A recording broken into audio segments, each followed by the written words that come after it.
The fated day has arrived. The LR Year 7s are getting their EZA. How's it, everybody? Celtic Link here. We're back for another Dokkan battle video. In today's video, we have the breakdown for the LR Super Saiyan 4 Goku and Super Saiyan 4 Vegeta, as well as the LR Super Saiyan God Goku and Super Saiyan God Vegeta, the 7-year LRs. We all knew this day was coming by the end of the anniversary, and sure enough, as expected, by the 27th, these guys will be dropping in-game. For a lot of you, probably more likely by the 26th, right? Time zones and all. So, first off, I do want to apologize not being able to get this out sooner. Had a little family obligation thing going on. For those of you who are willing to sit down and listen to my breakdown and give my thoughts on the EZAs, thank you so much for tuning in. So, let's go ahead and let's start with the LR Super Saiyan 4s. As anticipated, I know a lot of people were expecting a little more, but as anticipated, they did not receive a leader skill buff. Their leader skill remains the same: Fused Fighters, GT Heroes for 170, and HP attack and defense 30% for Kamehameha. No surprises there, right? I know a lot of people were anticipating them to bump it up a little bit, maybe to like 210, but no, it is the same as it was before. Now, what's really nice here is their entrance animation actually does something now. So they get damage reduction rate 77% and launches an additional super attack for 1 turn. They also get an additional key 2 and attack and defense 100% and guards all attacks for 7 turns. So this is really helpful because previously they only had guard for the single turn. So now they've got that plus 77% damage reduction for that initial turn. So that'll really help them as they begin to stack up. They have attack and defense 200%, receives an additional 2 key per type key or sphere obtained, an additional attack and defense 10% up to 77% because they are also factoring it, right? They are also getting a nuking style passive. They also have a chance for any critical hit 10% and launch an additional super attack with 17 or more key, which is nice because they actually bumped it down a little more, right? Because before you did have to have the 21 or more key. Now it's 17 or more, which means if you get the 18 key, you automatically have 3 additional attacks, right?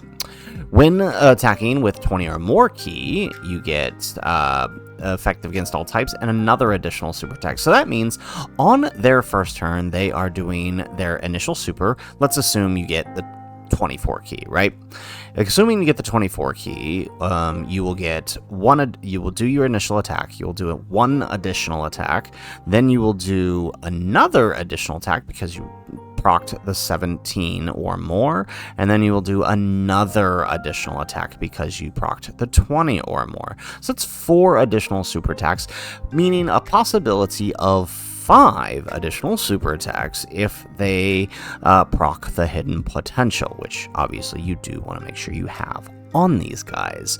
Now, let's take a look at their super attack effects. So, why is all of this important? Well, as you can see, they are greatly raising attack and defense, and causing colossal damage on their 18 keys. So that is a 50% raise on both of their super attack effects. This is really nice. It means they will stack up really, really quickly with that greatly raise on both effects. Now, moving on to their transformation condition. So, assuming transformation condition is exactly the same as it was before, just straight up on turn 4, which is really nice. So, assuming that's the case, I don't know if it's actually showing here. Let's check here. No. All right, it's not showing the transformation condition, but they don't typically change these, so we're going to assume it's exactly the same. Now, once you bring out Gogeta, you have an additional damage reduction rate 77% for that singular turn of his first appearance.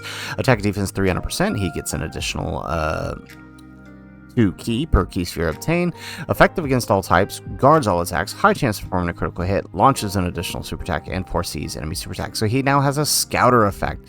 That is really, really helpful. Although, I mean, assuming he's on a team with Gogetas or Vegito, which he probably will be. I mean, it's just the amount of scouters this team has is redundant, but very, very helpful for Giant Ape power, though. That's for sure. For 4 turns from his entry turn, he also randomly changes key spheres of certain type to rainbow key spheres. This is very helpful because he's also got that nuking style passive for attack and defense 10% per key sphere obtained up to 100%, as well as his critical hit rate and damage reduction 10% for key sphere. So guard and up to 50%, although you're probably not getting this. More likely you're getting around 30, maybe 40, but 20 to 30 is about what to expect for that damage reduction rates outside of that initial turn. So right, if you picked up 3, so he could absolutely slot 1 at the turn he comes out if you get at least 2 key spheres, right? 2 rainbow key spheres. So he's actually, I mean, that's actually phenomenal, especially now that he's also getting attack 50% when you get the active skill or the 24 key, and an additional damage reduction rate if you fall below 50% within the turn.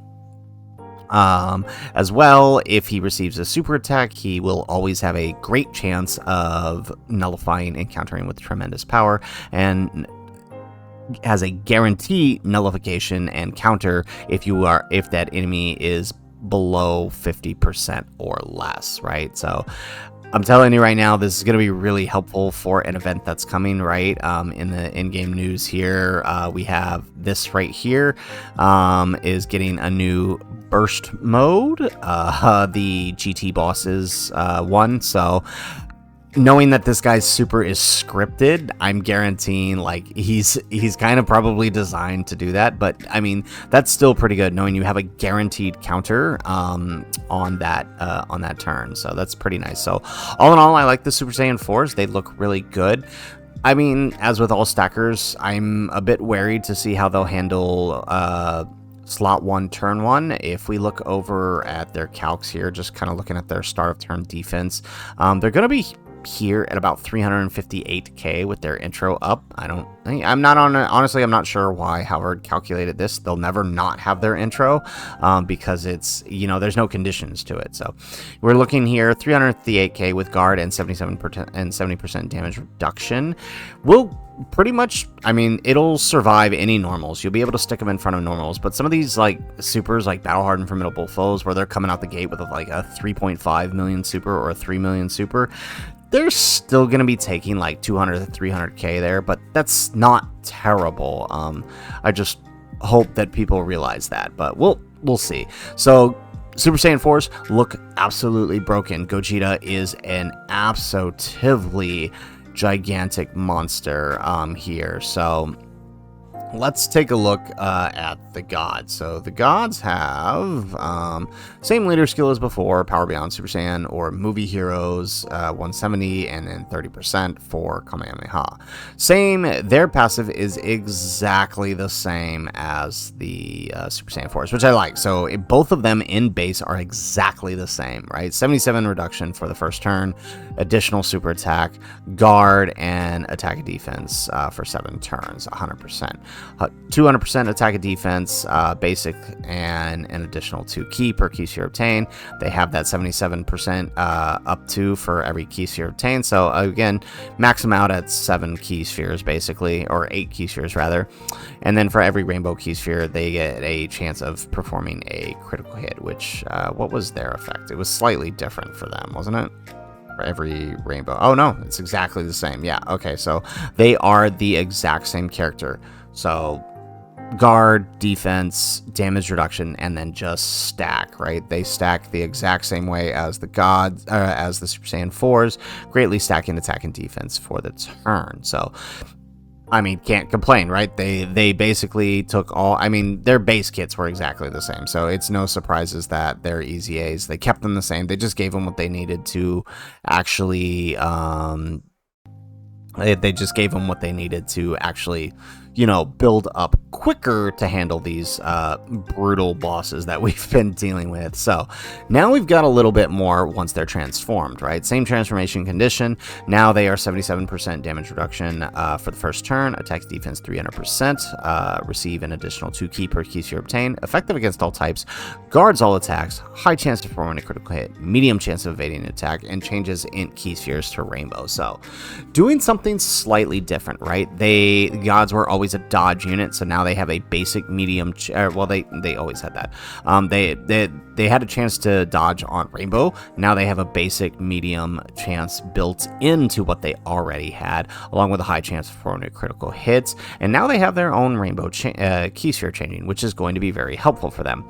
For 4 turns from their entry turn, they change key spheres of a certain type, int excluded, to rainbow key spheres. So this is interesting. I mean, I guess it's just so if in case you go past the first turn, you can continue to change, but I don't really know why this, like, this a double rainbow, or like if it was type and then rainbow, I could see double rainbow, that could really mess some stuff up, but I mean, it'll help them out. For every key sphere obtained, they get attack and defense up 10% up to 100%, exactly like the Super Saiyan 4 Gogeta. And then for every rainbow key sphere obtained, chance of evading enemies attack 10%, and chance of performing a critical hit 10%. So up to 5. So that would means, you know, they can get up to 70% evasion with all of this, right? But it's not like they're gonna have bad defense if they don't, right? Like they're still gonna have good defense, just like the 4s. Just like it's just they won't be getting that damage reduction like the 4s are getting here. 7 or more key, they will launch an additional super attack. 7 or more key spheres obtained, they will launch an additional super attack, and then launches an additional with 20 or more. And then when activating the active skill, they get attack 50%, and when attacking, they get an additional. What is that? When attacking, they get an additional super attack 50 when the enemy has 50% or more HP, and they have guaranteed evasion when the enemy is 50% or less. So I do like that, right? They kind of gave them, and it's kind of as expected, right? They were dodge units that really did. They really.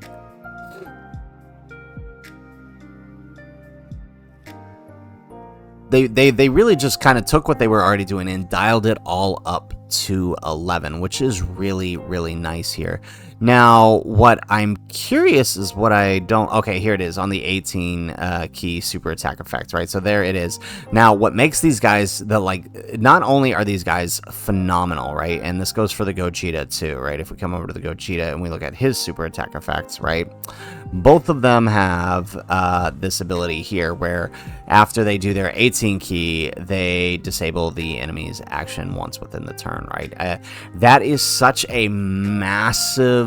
I mean, that is a huge utility, right, in managing the enemy's attack. This will be incredibly helpful in these later parts of the fights with these red zones where we're dealing with, you know, 5 million supers that deal critical hit damage, right? Like that ability to just straight up get rid of an action can make or break a run. It's such a useful tool, and I always love units that get it on the super attack effect. It's very, very helpful. So all in all, overall thoughts here, the 4s are probably going to be really, really good as we currently are, just because Gogeta is so overwhelmingly powerful, right?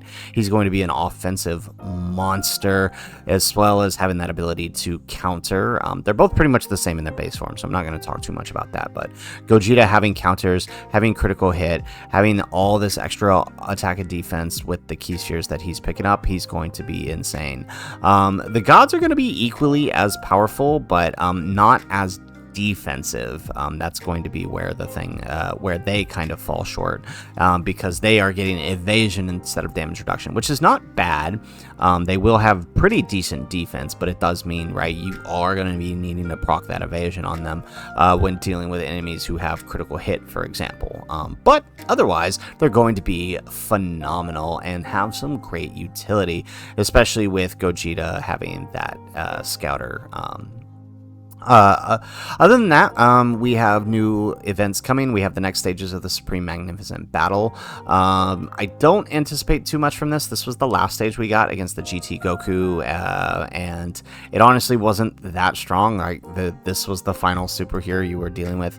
They could up their game on this last one, but I wouldn't expect much. I think Red Zone is pretty much where we're going to be sitting for the difficulty content next to the Battle Hardened Formidable Foes. And then, of course, we get the stages 14 to 17 of the 10th Anniversary Battle. This will give us the additional equips for the year 9s and year 10s, and then of course, as I already mentioned before, we are getting that GT burst mode. So a lot of good stuff coming within the next couple of days. Preparation period is beginning on the 25th, so that is tonight. That means in about 2 days, by the 26th or 27th, we should see all of this stuff in game. Now, real quick, I just wanted to leave you off on the calcs. So just like a quick idea of kind of what we're dealing with. So looking at the gods here on their turn 1, right, with the intro, because we already saw the Super Saiyan 4s, right? You are looking at a little over 1.1 mil with their intro up. And again, that's just real basic. Assuming you get 8 or more key spheres with them, right, you're looking at 1.2. And then, of course, that's turn 1. By turn 2, they are 2.4 million, right? So you can see how quick they stack. That doesn't factor in, the Halford's calcs aren't here by turn 2, are not factoring in any support during that turn. This one will factor support. It's also, he's factoring the year 9 equips. I'm looking at here. I believe the year 10 equips will actually give us a couple 100,000 more defense. So expect this to be closer to around 2.7 mil by the end of that third super, which they will be getting here. And again, this is end of turn 2. Same goes for the Super Saiyan 4s. Both of them are looking pretty good by the end of their second turn, rounding around to almost 3 million, which, I mean, that's good. That's probably the fastest stackers we've seen. But again, I want everybody to remember as we move forward this, they are stacking units, meaning turn 1 could be a bit iffy depending on the fight. Some fights, right, that are coming out the gate with those 3 million supers, you know, you're going to have to contend with that. They're still going to be taking like 200 to 300k if they get hit tagged by that super. But, I mean, that's still not bad, but that assumes you put them in slot 1. So, guys, that is it for the video. If you liked the video, make sure you hit that like button and subscribe to the channel if you have not already. And in the comments down below, let us know what are your thoughts on the LR Super Saiyan 4 Goku and Vegeta's EZA and the LR Super Saiyan God Goku and Vegeta's EZA. These are long awaited. I have waited, you know, 7th anniversary was my first anniversary recording as a Dokkan creator, and it was a blast. So to come full circle here, I am excited, and I'm curious to see how excited you guys are. Let us know in the comments down below. Otherwise, guys, as always, thanks for watching, and aloha.